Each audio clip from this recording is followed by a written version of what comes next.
তিনি পাঠ করলেন, ওয়াস্তাঈনু বিস-সাবরি ওয়াস-সালাহ ওয়া ইন্নাহা লাকাবীরাতুন ইল্লা আলাল খাশিঈন আল্লাযীনা ইয়াযুন্নুনা আন্নাহুম মুলাকু রাব্বিহিম ওয়া আন্নাহুম ইলাইহি রাজিউন। এই আয়াত দুটি তিনি পাঠ করলেন।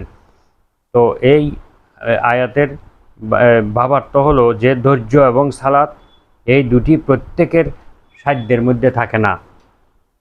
এখানে বলা হয়েছে এইটা অত্যন্ত কঠিন কাজ, তবে যারা অত্যন্ত বিনয়ী আল্লাহর অনুগত তাদের জন্য এটা মোটেও কঠিন কাজ নয়। ওই দলের জন্য যারা আল্লাহকে ভয় করে থাকে, যারা সত্যিকারের মোমেন, আল্লাহকে মান্য করে আনুগত্য করে, বিনয়ী, আনুগত্য স্বীকারকারী, জান্নাতের অঙ্গীকার এবং জাহান্নামের ভীতি প্রদর্শনের উপরে বিশ্বাস স্থাপনকারী যারা, তারা এই সালাত এবং ধৈর্য ধারণ তাদের জন্য মোটেই কঠিন কাজ নয়। হাদিস শরীফে এসেছে রাসূলুল্লাহ সাল্লাল্লাহু আলাইহি ওয়াসাল্লাম একজন প্রশ্নকারীর উত্তরে তিনি বলেছিলেন, এটা খুব কঠিন কাজ, কিন্তু যার উপরে আল্লাহর অনুগ্রহ হয়, আল্লাহ যার উপর নিয়ামত দেন, তার জন্য এটা খুবই সহজ।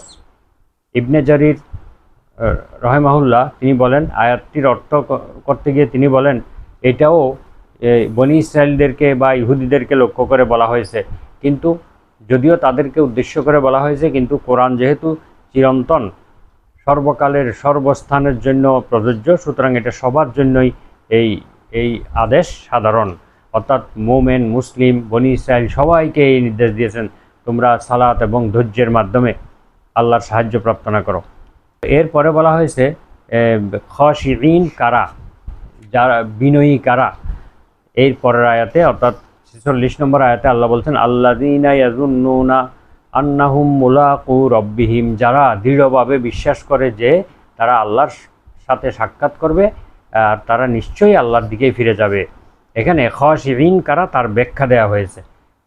এর অর্থ হচ্ছে ইয়াজুন্নুনা অর্থাৎ যারা ধারণা করে, কিন্তু এই পবিত্র কোরআনে এটা দৃঢ় বিশ্বাসের অর্থে ব্যবহৃত হয়েছে, ইয়াকিনের অর্থে ব্যবহৃত হয়েছে। এমন অনেক শব্দ আছে আরবিতে যেগুলো দ্বৈত অর্থে ব্যবহৃত হয়। তো এই জন্য যেমন আল্লাহ তাআলা অন্য আয়াতে বলেছেন, রাআল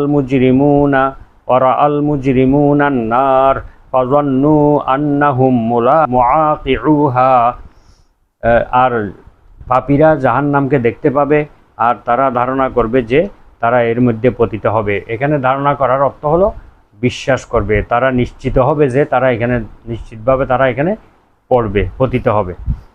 তো এখানে পবিত্র কোরআনে আরও বিভিন্ন আয়াতে জন্মনত ধারণার পরিবর্তে